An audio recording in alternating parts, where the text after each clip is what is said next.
So the topic for today is atmospheric pressure, motions, atmospheric pressure, motions and winds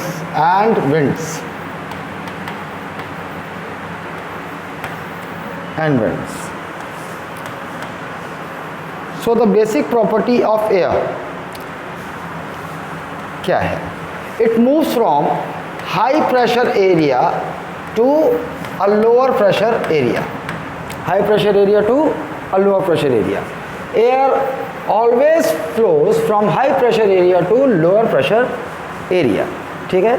And when this is air gets speed and a direction, then it is called wind.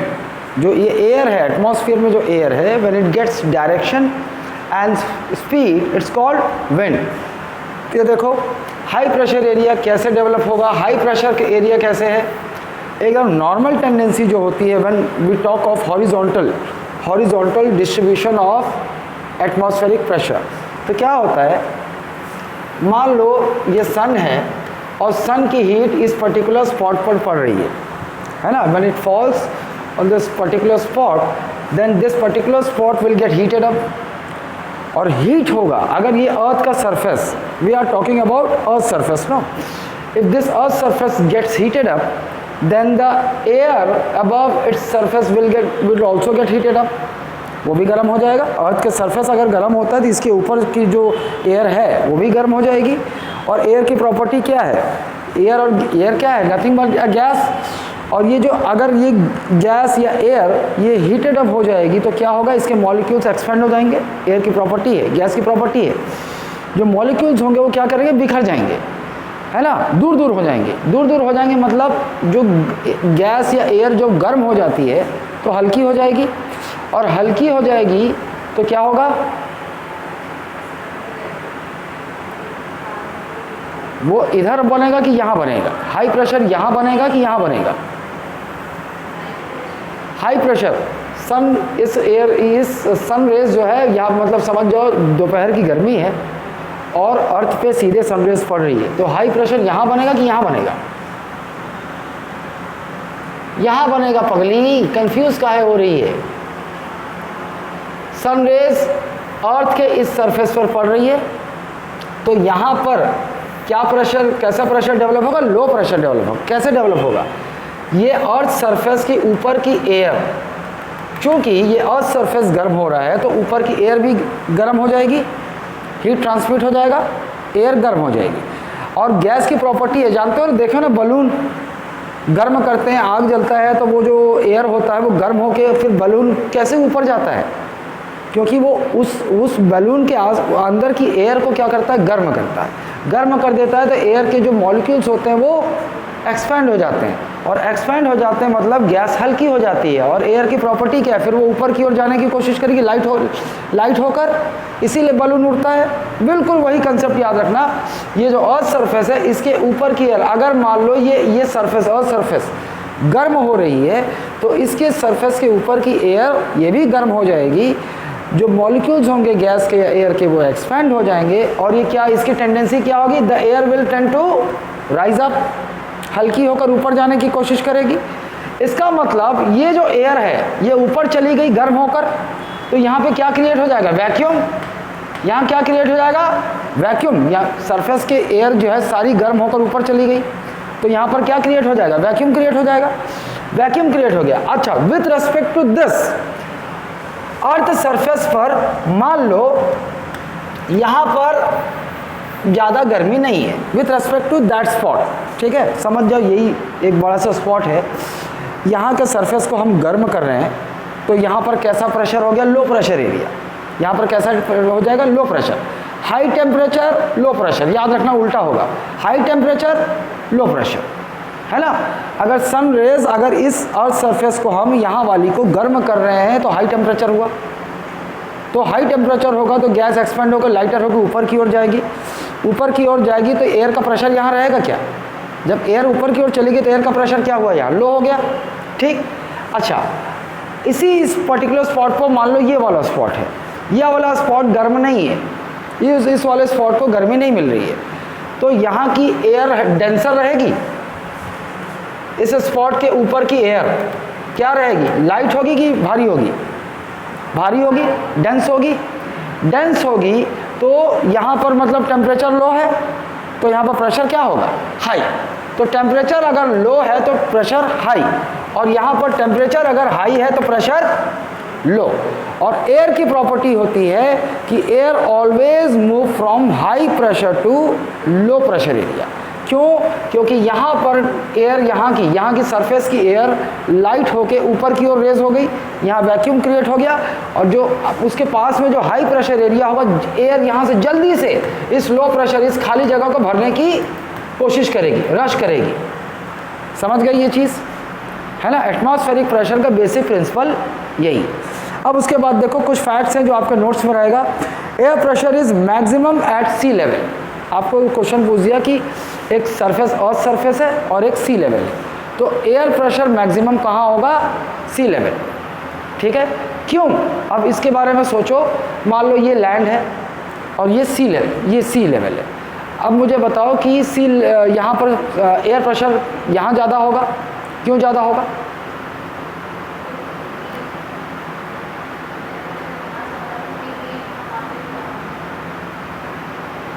देखो, जो पानी होता है ना, वो बहुत धीरे से गर्म होता है, धीरे से। लैंड जल्दी गर्म होता है और पानी धीरे से गर्म होता है। ठीक, लैंड जल्दी गर्म हो गया, वहाँ की एयर राइज अप हो गई तो वो लो प्रेशर हो गया।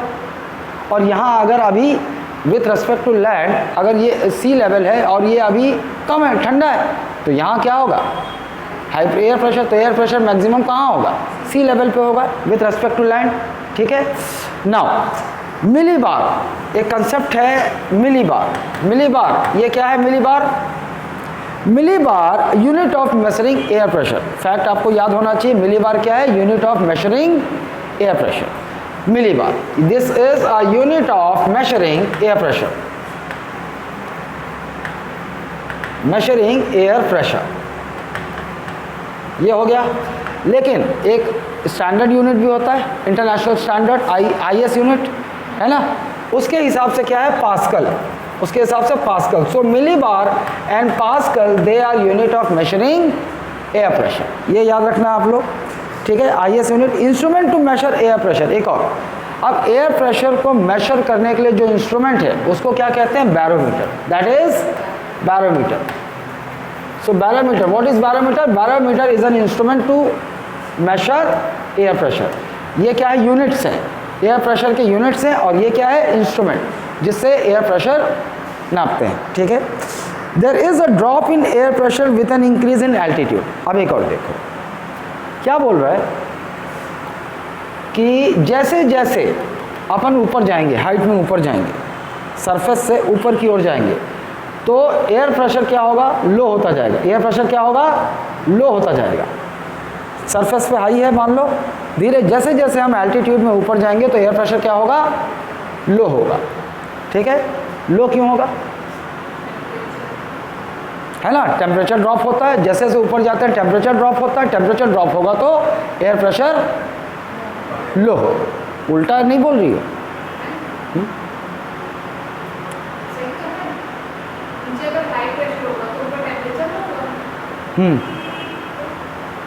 तो एयर प्रेशर भी लो हो जाएगा। देखो, there is a drop in air pressure with an increase in altitude. इस बात को ध्यान रखो। अब इसका रीज़न देखते हैं। The main reason for this is earth's gravitational force. यहाँ वो काम नहीं कर रहा है, हम तो अभी हॉरिजॉन्टल डिस्ट्रीब्यूशन ऑफ वो पढ़ रहे थे। तो यहाँ पर क्या पढ़ा हमने, यहाँ पर हाई टेम्परेचर है तो लो प्रेशर डेवलप होगा अर्थ सरफेस पे, यहाँ पर लो टेम्परेचर है तो है ना, हाई प्रेशर होगा। ये हॉरिजॉन्टल डिस्ट्रीब्यूशन है अर्थ सरफेस पे। अब अपन क्या बोल रहे हैं, वर्टिकल। अब अपन क्या पूछ रहे हैं, वर्टिकल, है ना। अब वर्टिकल, भाई एयर गर्म होकर ऊपर की ओर जाती है तो हम क्या बोल रहे हैं, vertical distribution of atmospheric pressure. ये देख रहे हैं आप लोग। तो जब इसको देखेंगे तो हम क्या बोल रहे हैं कि with the increase in altitude, with the increase in altitude atmospheric pressure low होगा कि हाई होगा, तो लो होगा। एटमॉस्फेरिक प्रेशर क्या होगा, लो होगा। रीज़न देखो, जब सरफेस पे एयर होती है तो वो ग्रेविटेशनल पुल उसको खींच के रखता है। ग्रेविटेशनल पुल भी काम करता है ना एयर पे, एटमॉस्फेयर पे ग्रेविटेशनल पुल भी काम करता है, तो वो खींच के रखता है, तो नीचे डेंसर रहेगा, हाई प्रेशर रहेगा, और जैसे ही हम ऊपर जाएंगे तो ग्रेविटेशनल पुल कम होता जाएगा, है ना। With N increase in altitude क्या होगा, ग्रेविटेशनल पुल कम होगा, तो फिर ऊपर जैसे जैसे ऊपर जाएंगे एयर प्रेशर क्या होगा, लो होगा। कंफ्यूज नहीं होना। ये हो गया हॉरिजॉन्टल डिस्ट्रीब्यूशन जो अपन पढ़े, high temperature low pressure, low temperature high pressure. अब अपन क्या कर रहे हैं, वर्टिकल डिस्ट्रीब्यूशन। वर्टिकल डिस्ट्रीब्यूशन में क्या होगा, with N increase in altitude air pressure drop होगा कि इंक्रीज होगा, ड्रॉप होगा, कम होगा। रीजन क्या है, ग्रेविटेशनल पुल। अर्थ के सरफेस के पास ग्रेविटेशनल पुल ज़्यादा होगा तो हाई, वहाँ वो एयर को खींच कर रखेगा तो हाई प्रेशर होगा, और जैसे जैसे ऊपर जाएंगे ग्रेविटेशनल पुल कम होता जाएगा, एयर प्रेशर ड्रॉप होगा। ये क्लियर है। Now horizontally moving air is called wind. भाई एयर का मूवमेंट अपवर्ड्स भी हो रहा है, एयर का मूवमेंट हॉरिजॉन्टल भी हो रहा है, लेकिन हम विंड किसको कहेंगे, horizontal movement of air is called wind. Wind इसको नहीं बोलेंगे, विंड ऐसे नहीं चलेगी, इसको विंड नहीं बोल रहे हैं। जब ये हॉरिजॉन्टल, जो हॉरिजॉन्टल एयर है, और एयर को कोई स्पीड और डायरेक्शन मिल जाता है, वो भी किसमें, हॉरिजॉन्टल, है ना। ये हॉरिजॉन्टल मूवमेंट हो गया एयर का, तो इट्स कॉल्ड विंड। ठीक है। नाउ अब विंड की भी प्रॉपर्टी वही है जो एयर की प्रॉपर्टी है ना। हॉरिजॉन्टल मूवमेंट में क्या होगा, हाई प्रेशर से लो प्रेशर एरिया की ओर मूव होगा। इधर हाई प्रेशर है, इधर लो प्रेशर है, तो विंड का डायरेक्शन किधर होगा, लो प्रेशर की ओर होगा, इधर से इधर होगा। उसके बाद all elements of weather like clouds, rain, storm and wind are controlled by air pressure. Weather समझ रहे हो ना, वेदर क्लाइमेट, वेदर के सारे एलिमेंट, मतलब आपके स्टॉर्म हो जाए, चाहे रेन हो जाए, चाहे क्लाउड हो जाए, ठीक, ये सारे एलिमेंट्स है वेदर के। तो ये सारे इन फिनोमेना को कौन कंट्रोल करता है, air pressure. Air pressure clouds formation से लेके जो तूफान आते हैं, जो बारिश होती है, सब को कंट्रोल कौन करता है, air pressure. All this weather elements are controlled by air pressure. ठीक है, देखेंगे इसको। The distribution of atmospheric pressure is controlled by, ये क्वेश्चन बन सकता है कि भैया ये जो अर्थ पे एटमॉस्फेरिक प्रेशर का डिस्ट्रीब्यूशन है, इसको क्या क्या कंट्रोल करते हैं, है ना। जो अर्थ सरफेस पे जो ये एयर प्रेशर का डिस्ट्रीब्यूशन है, वो किससे किससे कंट्रोल होते हैं। Number one, height above sea level, height above sea level. सी लेवल से हाइट कितनी है उस स्पॉट की, इससे भी एयर प्रेशर डिपेंड करता है। दूसरा, एटमॉस्फेरिक टेम्परेचर, वहाँ पर टेम्परेचर कैसा है, इससे भी एटमॉस्फेरिक प्रेशर कंट्रोल होता है। हाई होगा तो लो होगा, लो होगा तो हाई होगा। तीसरा, रोटेशन ऑफ अर्थ, अर्थ का जो रोटेशन है, earth rotation upon its axis, है ना, is also a factor to control air pressure. Air pressure इस पर भी डिपेंड करता है। ये जो अर्थ एक्सिस पे रोटेट कर रही है ना, एयर प्रेशर इस पर भी डिपेंड करता है, वो अभी हम देख लेंगे। ठीक है। उसके बाद देखो वाटर वेपर, है ना, वाटर वेपर, एटमॉस्फेयर में वाटर वेपर कैसा है, कम है, ज़्यादा है, इस पर भी एटमॉस्फेरिक प्रेशर डिपेंड करता है। और चौथा है atmospheric storms. Atmospheric storms, atmosphere में जो स्टॉर्म्स चलते हैं, ये भी, ये सिंपल सी चीज़ है। अब बैरोमीटर रीडिंग को देख लो। एक बैरोमीटर हमने देखा is an instrument to measure air pressure. Barometer, barometer की 3 तरह से रीडिंग क्या सजेस्ट करती है, ये इंपॉर्टेंट है हमारे लिए, ये एक क्वेश्चन पूछ सकता है। If there is the rapid fall in the reading of barometer, है ना, बैरोमीटर के अगर रीडिंग में क्या हो गया, रैपिड फॉल, रैपिड फॉल 20-30 ऊपर है और अचानक से 10 पे आ गया, इसको क्या बोल रहे हैं अपन, rapid fall in the reading of barometer. ठीक, अगर ऐसा हुआ तो क्या होगा, तो इस सजेस्ट स्टॉर्मी वेदर। इसका मतलब क्या है, कैसा वेदर होने वाला है, स्टॉर्मी वेदर, तूफानी मौसम आने वाला। अरे यार, give me just 2 second.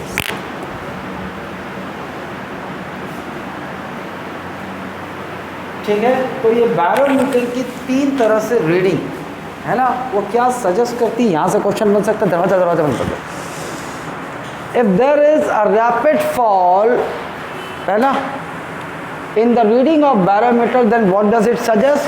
Stormy weather. Second one, first fall and then gradual increase.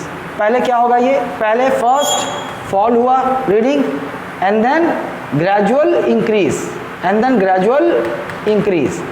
ये क्या सजेस्ट करता है, ये रेन को सजेस्ट करता है। अगर ऐसा हो, बैरोमीटर का रीडिंग में ऐसा हो रहा है कि पहले गिरा और उसके बाद धीरे धीरे बढ़ रहा है, it means it suggest rainfall, rainfall होने वाला है। ठीक है, नाउ अब पहला क्या है, कंटिन्यूअस राइज। अगर बैरोमीटर की रीडिंग लगातार धीरे धीरे बढ़ रही है, कंटिन्यूअस राइज, कंटिन्यूअस राइज, अगर बैरोमीटर की रीडिंग में कंटिन्यूअस राइज है तो it suggest clear weather, it suggest clear weather. Weather कैसा रहने वाला है, क्लियर, या फिर और क्या बोल सकते हैं, एंटी साइक्लोन, एंटी साइक्लोन, है ना। ये तीन चीज़ें आपको याद होनी चाहिए। If there is a rapid fall in the reading of barometer, then what does it suggest, stormy weather. If there is first fall in the reading and then gradual rise, it suggests rainfall, and if there is continuous rise in the reading of barometer, then it suggests clear weather or anticyclonic condition। ठीक, ये हो गया। उसके बाद isobars, isobars, एक ये भी आपको थोड़ा सा पता होना चाहिए। Isobars, isobars, what are isobars? The imaginary line joining the places of equal air pressure below the sea level, below the sea level is called isobar। मतलब क्या बोल रहा है ये सी लेवल है ना, इसके नीचे below the sea level, मान लो यहाँ पर एक जैसा प्रेशर है, मान लो 20 है, तो यहाँ एयर प्रेशर कितना है, 20। तो सी लेवल के हॉरिजॉन्टल में जहाँ जहाँ same high pressure, same air pressure है, सेम एयर प्रेशर, तो इसको क्या बोलते हैं, एक इमेजिनरी लाइन।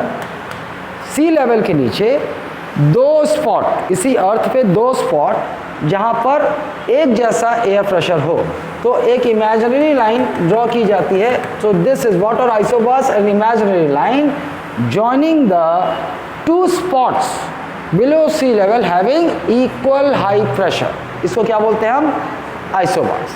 ठीक है, the study of horizontal distribution of air pressure, the study of horizontal distribution of air pressure on the earth's surface is done through isobars, is done through isobars, ये ध्यान रखना है आपको।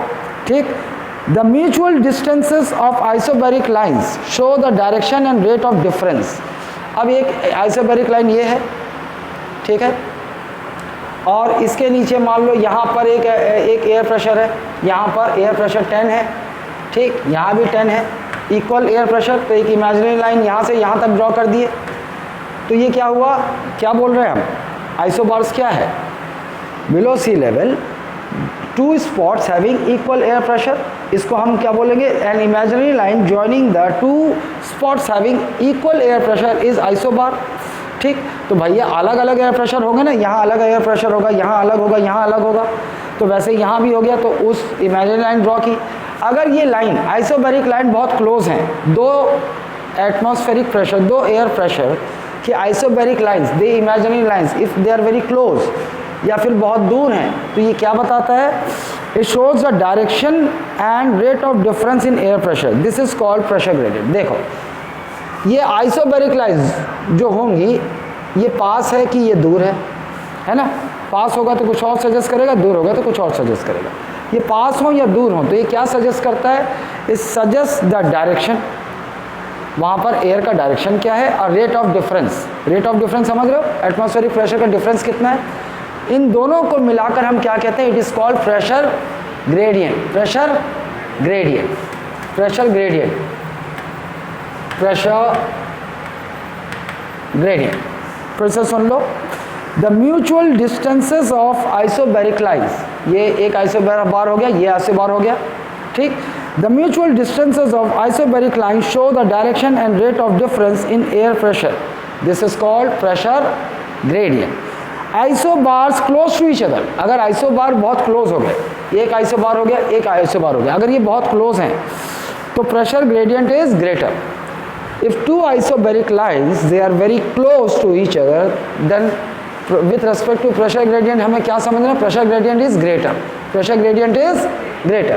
If isobaric lines are at distance, if two isobaric lines are at distance, it means the pressure gradient is lower. जैसे ये isobar पास होगा तो pressure gradient ज़्यादा होगा, और आइसोबैरिक लाइंस दूर होंगे तो प्रेशर ग्रेडियंट लो होगा. ये बस ध्यान रखना आपको. Now, Coriolis force. Now, another concept is Coriolis force. Coriolis force.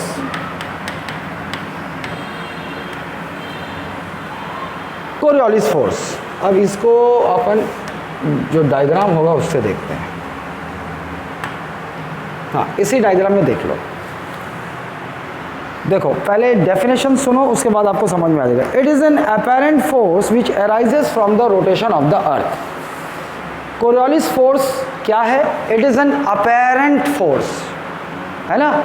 ये केवल हमको महसूस कर सकते हैं, है ना. कोरियोलिस फोर्स केवल अपेरेंट, आभासी बल है ये, है ना. केवल आभास हो सकता है.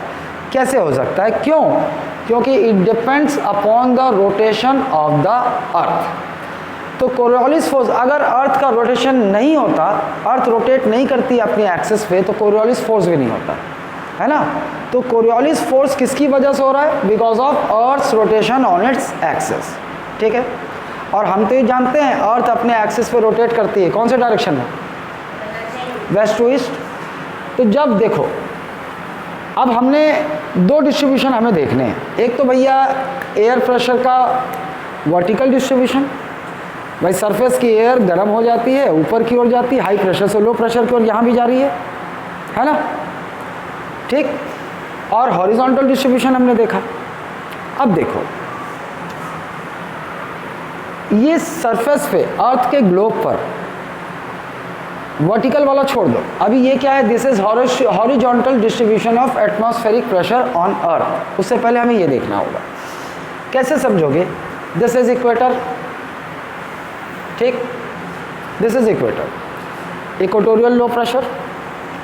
लो प्रेशर क्यों होगा इक्वेटर पर? लो प्रेशर क्यों होगा? ये समझ में आ रहा है क्यों होगा?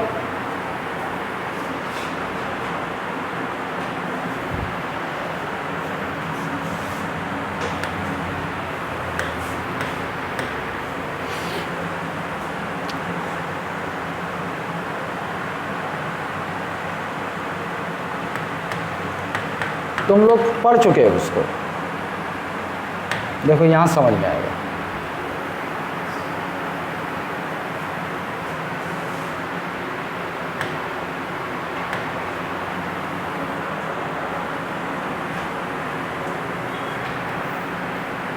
अब हम किसकी बात करें? ये सन है, ये अर्थ है.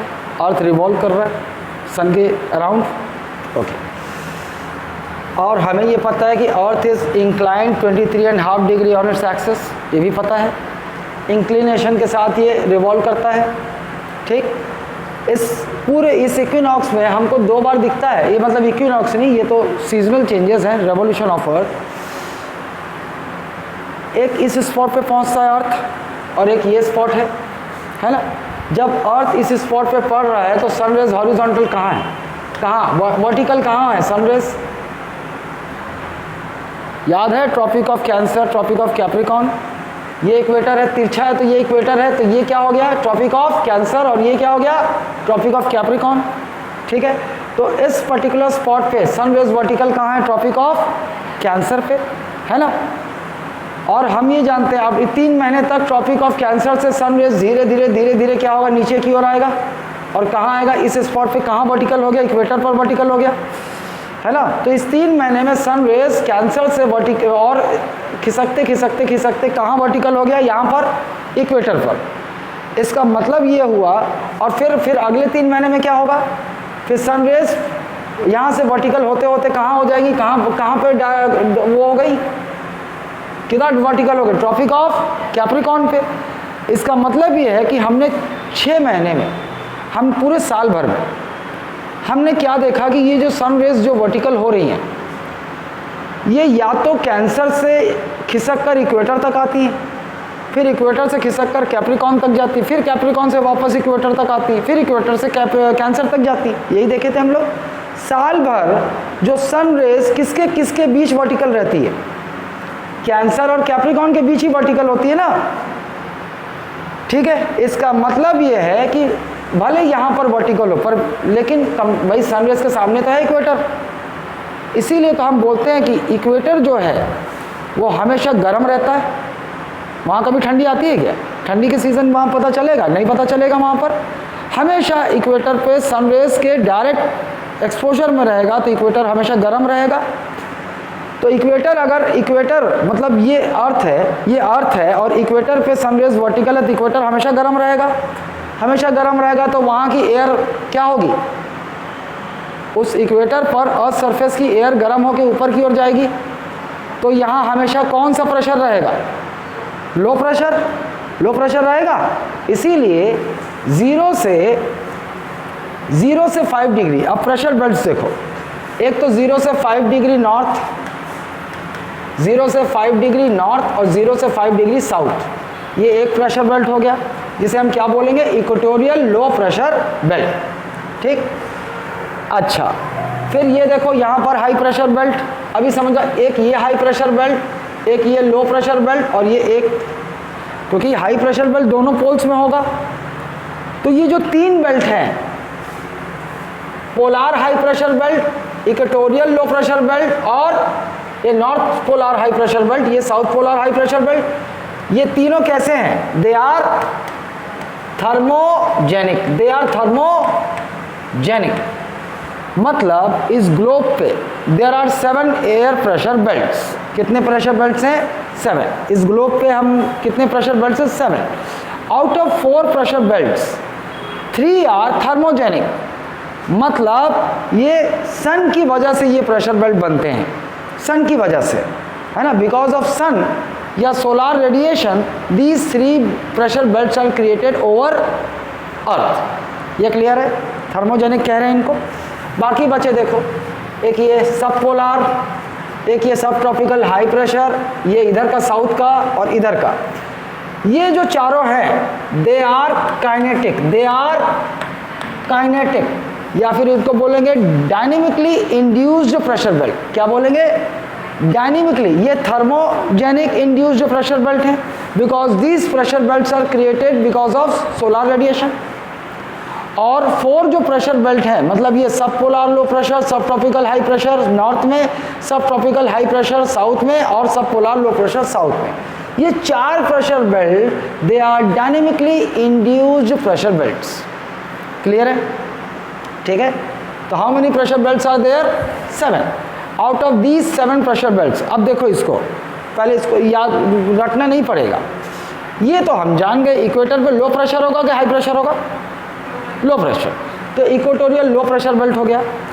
कभी भी अगर यहाँ पर लो प्रेशर है तो जाहिर सी बात है इसके आसपास हाई प्रेशर होना ही पड़ेगा, तभी तो एयर मूव करेगा, है ना। अगर इक्वेटर पे लो प्रेशर है तो इसके इधर भी हाई प्रेशर बेल्ट होगा, इसके इधर भी हाई प्रेशर बेल्ट होगा। देख लो आप। अच्छा, इक्वेटर को हम और क्या कहते हैं? ट्रॉपिक्स। इक्वेटर को हम क्या बोलते हैं? ट्रॉपिक्स। हाँ, ट्रॉपिक्स। इक्वेटर को और क्या बोलते हैं? ट्रॉपिक्स। इक्वेटर के इस तरफ ये देखो 30 से 35, अब ये प्रेशर बेल्ट देखो, यहाँ पे क्या आएगा? 0 से 5 डिग्री और 0 से 5 degree. This is equatorial low pressure belt. ऊपर जाते हैं 30 डिग्री नॉर्थ से 35 डिग्री नॉर्थ, ये क्या बेल्ट कहलाएगा? सब ट्रॉपिकल। ट्रॉपिक का हिस्सा है तो ये क्या हो गया? सब ट्रॉपिकल। ये लो है तो जाहिर सी बात ये हाई होगा। ये लो है तो इसके बाद वाला बेल्ट क्या होगा? हाई प्रेशर होगा। लेकिन ये ट्रॉपिक्स है और ये ट्रॉपिक्स है तो ये सब ट्रॉपिकल हो गया। सो सब ट्रॉपिकल हाई प्रेशर बेल्ट। अब ये हाई प्रेशर है तो इसके बाद वाला बेल्ट क्या होगा? लो प्रेशर होगा। लेकिन ये पोलार है, पोलार प्रेशर बेल्ट है तो ये उसका हिस्सा हो गया तो इसको क्या बोलेंगे? सब पोलार। लेकिन ये हाई प्रेशर है तो ये क्या होगा? लो प्रेशर होगा। और ये लो प्रेशर है तो ये क्या होगा? हाई होगा। तो पोल्स के दोनों पोल्स होते हैं वो कैसे प्रेशर बेल्ट है? High pressure belt. कैसे प्रेशर बेल्ट है? वो समझ लेंगे, अभी समझ जाओगे क्यों हाई है क्यों लो। इक्वेटोरियल का तो समझ गए। यहाँ हमेशा हाई क्यों होगा? बहुत इजी है इसका अंदाज़ा लगाना। बोलो, ये थर्मोजेनिक इंड्यूस्ड प्रेशर बेल्ट है कि डायनेमिक? थर्मोजेनिक है, मतलब सन पे डिपेंड करता है। अच्छा, तो इसको देखो, इसको देखो हम लोगों ने हमेशा सनरेज ट्रॉपिक ऑफ कैंसर से कैप्रिकॉर्न तक वर्टिकल होती ना, ये वाला एरिया अगर यहाँ वर्टिकल हो रही है तो मुझे बताओ कि कौन सा वाला एयर पोल्स 6 महीने दिन रहेगा? ऊपर वाला कि नीचे वाला? ऊपर वाला 6 महीने दिन रहेगा, ये नीचे वाला अंधेरा रहेगा, 6 महीने ठंडा रहेगा। चलो 6 महीने ठंडे की बात छोड़ो, किसी भी मोमेंट पे पोलार्स पे क्या सनरेज वर्टिकल होती हैं? होती हैं क्या? नहीं होती। अगर 6 महीने पोल्स पे दिन भी होगा तब भी वो ठंडा होगा। Reason, sunrays never gets vertical at polar poles, है ना, हमेशा ठंडा होगा। ठंडा होगा तो गैस भारी होगी कि हल्की होगी? वेपर होगा, उसमें सब कुछ होगा, तो क्या होगा? वहाँ टेम्परेचर लो है, तो सन जो एयर है सरफेस की भारी होगी कि हल्की होगी? भारी होगी। भारी होगी तो कैसा प्रेशर होगा? हाई, अरे पगली, हाई प्रेशर है ना, लो टेम्परेचर हाई प्रेशर। तो पोल्स पे एयर प्रेशर कैसा होगा? हमेशा हाई होगा। तो इसीलिए दोनों पोल्स पर कौन सा प्रेशर बेल्ट है? High pressure belt. तो ये याद रहेगा। सबसे पहले पोल्स कहाँ से कहाँ तक? 80 से 90, 80 से 90। ये जो प्रेशर बेल्ट है कहाँ कहाँ? 80 डिग्री नॉर्थ लैटिट्यूड से 90 डिग्री नॉर्थ लैटिट्यूड। 80 के ऊपर 90 तक ही तो जानते हैं ना मैं लैटिट्यूड को, और यहाँ भी 80 से 90, तो ये जान गए। और इक्वेटोरियल लो प्रेशर बेल्ट का क्या जान गए आप? 0 से 5 डिग्री नॉर्थ, 0 से 5 डिग्री साउथ। तो 5 डिग्री नॉर्थ से 5 डिग्री साउथ, यहाँ तक क्या है? Equatorial low pressure belt. ठीक है, अच्छा, अब ये 3 थर्मोजेनिक इंड्यूस्ड प्रेशर बेल्ट हम जान गए। इस out of these 7 pressure belts which pressure belt is it's dynamic, मतलब वो शिफ्ट होता रहता है, शिफ्ट, इट गेट शिफ्टेड। कौन सा प्रेशर बेल्ट? इक्वेटोरियल, है ना। इक्वेटोरियल लो प्रेशर बेल्ट जो है वो शिफ्ट होता रहता है। कैसे? ये देखो, अरे यार डायग्राम पीछे रहता आगे रहता। ये देखो, throughout the year sun rays vertical यहाँ पे रही, किसी एक मोमेंट पे देखो वर्टिकल यहाँ हो गई, यहाँ से वर्टिकल होके यहाँ आती है, इक्वेटर तक आती है, फिर इक्वेटर से कैप्रिकॉर्न तक जाती है। तो जब sun rays tropic of cancer पे वर्टिकल है तो इक्वेटोरियल लो प्रेशर बेल्ट 0 से 5 डिग्री नॉर्थ में होगा, है ना। और जब सन रेज इक्वेटर से फिर जब इधर वर्टिकल होना शुरू होगी तो फिर इक्वेटोरियल लो प्रेशर बेल्ट 0 से 5 डिग्री साउथ में होगा। तो इन 7 प्रेशर बेल्ट्स में कौन सा प्रेशर बेल्ट शिफ्ट होता रहता है? इक्वेटोरियल। बाकी सारे फिक्स हैं, बाकी सारे फिक्स हैं। Equatorial low pressure belt shift होता रहता है ना। 6 महीने ऊपर रहेगा, 6 महीने नीचे रहेगा। ये क्लियर है? तीनों thermogenic induced pressure belt clear है। अब देखते हैं बाकी 4। बाकी 4 को देखो, ये क्योंकि ये पोलार हाई प्रेशर बेल्ट है, इसके बाद वाला सब पोलार हो जाएगा। ये हाई है तो ये लो होगा। ये ट्रॉपिक्स भी कहते हैं इसको। इक्वेटोरियल लो प्रेशर बेल्ट है तो ये सब ट्रॉपिकल हाई प्रेशर हो जाएगा। मुश्किल है ये याद, इसको रटना नहीं है, अपने आप समझ गए तो ये तुम्हारे दिमाग में आ जाएगा 7 प्रेशर बेल्ट कौन कौन से होंगे। बस आपको ये याद रखना है, ये 0 से 5 डिग्री नॉर्थ, 0 से 5 डिग्री साउथ, ये क्या होगा 30 डिग्री साउथ से 35 डिग्री साउथ, ये क्या होगा 60 डिग्री साउथ से 65 डिग्री साउथ। 5-5 डिग्री के बीच में ये प्रेशर बेल्ट है। ठीक है, दिख रहा है ना, 30 डिग्री नॉर्थ से 35 डिग्री सब ट्रॉपिकल हाई प्रेशर बेल्ट। ऊपर देखो 60 डिग्री से 65 डिग्री सब पोलर लो प्रेशर बेल्ट, और ये 80 के ऊपर। क्लियर है?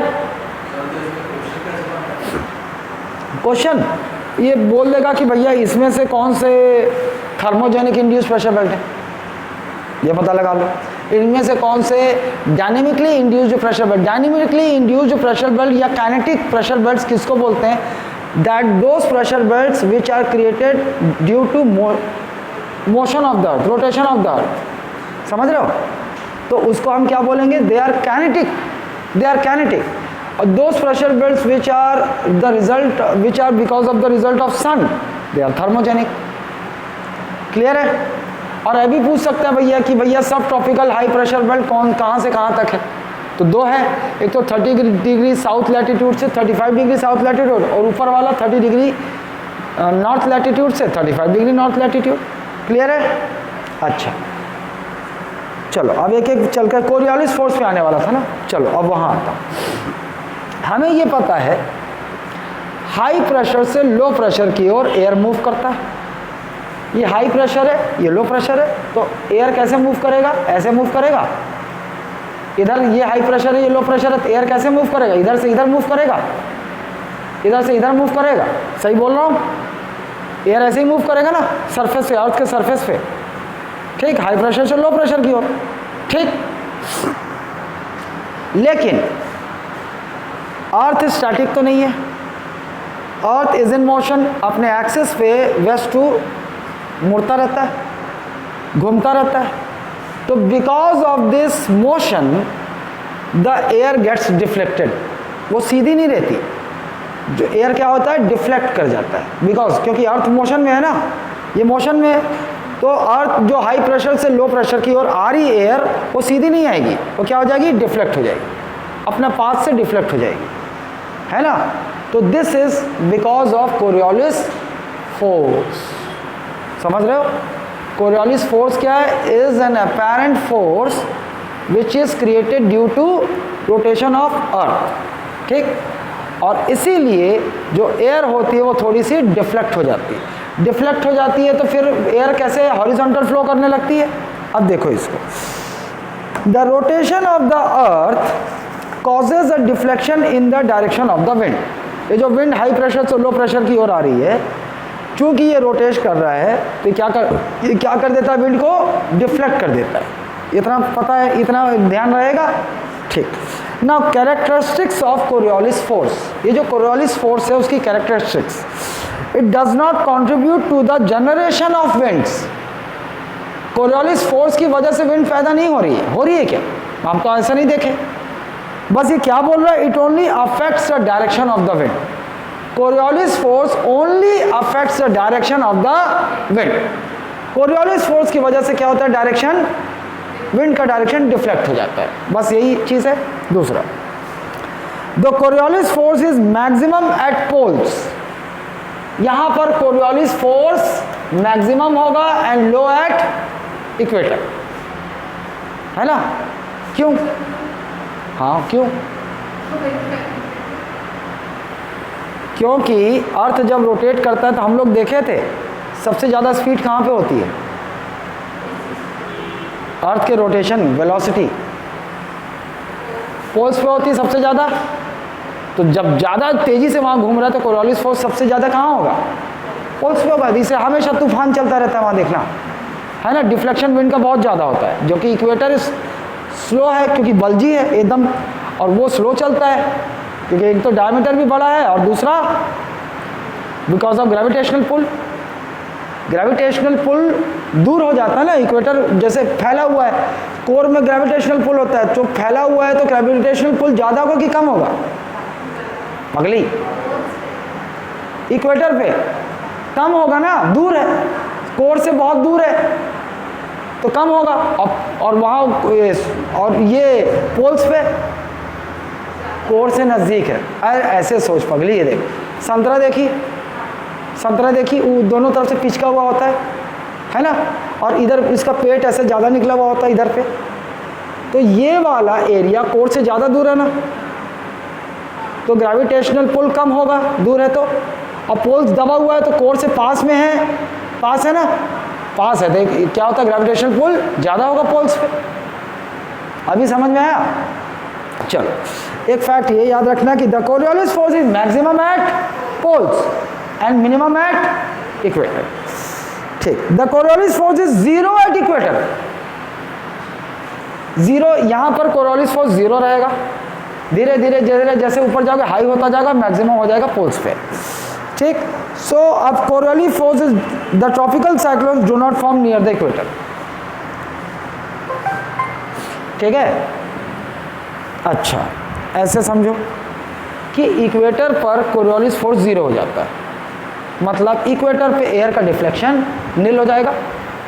अगर कोरियोलिस फोर्स इक्वेटर पे 0 है तो वहाँ पे जो विंड है उसका डिफ्लेक्शन होगा क्या? नहीं होगा। और डिफ्लेक्शन नहीं होगा तो एयर वहाँ बहुत काम होगी, इसीलिए इक्वेटर पर साइक्लोन्स नहीं आते, है ना। अभी हम साइक्लोन देखेंगे समझ जाओगे। तो इक्वेटर पर साइक्लोन्स नहीं होते। जाता? ओके, ठीक है। यहाँ तक समझ में आया? क्लियर है? नाउ आगे बढ़ते हैं। अरे यार, मैं सोच रहा था आज जल्दी जल्दी हो जाएगा।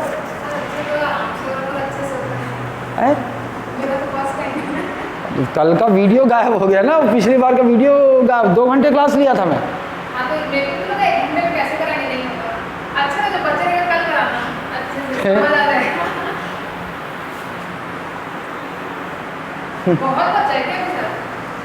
नहीं, अब बेसिक चीज़ें समझा चुका, फिर भी नहीं होगा ना। अभी तक इतना ही हुआ है, अभी तो पूरा है।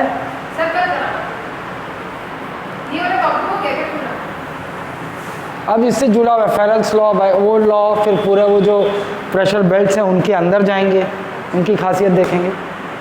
Okay, will continue tomorrow.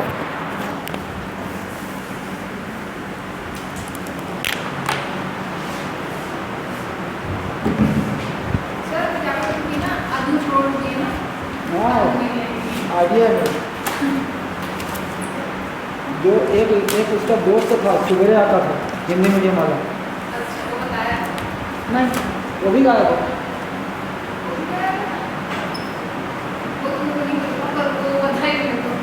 तो पढ़ाई में सीरियस तो थी नहीं, वैसे भी कॉम्पिटिशन